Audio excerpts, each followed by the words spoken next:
অ্যান্টেনার নতুন গল্প আসছে তো। হ্যালো, অ্যান্টেনা স্টুডিওজের নতুন গল্প আসছে, সেটারই রেকর্ডিংয়ের জন্য আজকে এসেছিলাম। আমি বলবো না কোন চরিত্র করেছি, সেটা শুনে আপনারা দেখুন কতটা গেস করতে পারছেন। আমার মনে হচ্ছে না খুব একটা গেস করতে পারবেন, বিকজ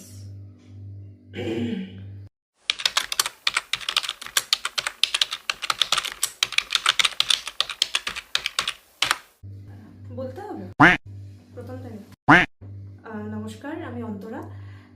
আজকে অ্যান্টেনা স্টুডিওজে আছি। আমি রেকর্ডিংয়ের জন্য এসেছিলাম একটা নতুন গল্পের জন্য। অ্যান্ড একটা খুবই পছন্দের ঠিক নয়, খুব ইন্টারেস্টিং একটা চরিত্র আমি পেয়েছি। অ্যান্ড দেখুন আপনারা গেস করতে পারছেন কিনা কোন চরিত্রটা করেছি। যাবো, যাই। নমস্কার, আমি অন্তরা। আজকে আমি নামটা ভুলে গেছি আরেকবার। Are you serious right now, bro? নমস্কার, আমি অন্তরা। আমি আছি অ্যান্টেনা স্টুডিওজে। তুই নেই অ্যান্টেনা স্টুডিওতে নেই, তুই অ্যান্টেনা স্টুডিওর জন্য গল্প রেকর্ড করছিস। আমাদের স্টুডিও নেই অন্তরা।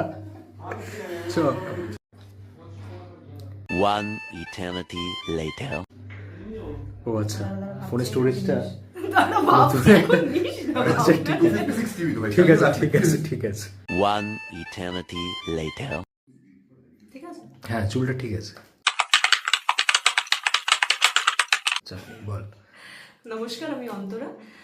অ্যান্টেনা স্টুডিওজের একটা নতুন গল্প আসতে চলেছে, সেটার জন্যই এরা আমাদের দেবজিৎ যে পেছনে আছে ক্যামেরার বলেছিল যে একটা খুব স্পুকি ক্যারেক্টার আছে, সেটার জন্য তোকে লাগবে, because apparently you look scary. Am I scary? I don't believe this. Devjit, you need to get your eyes checked. Am I scary? না I'm scary.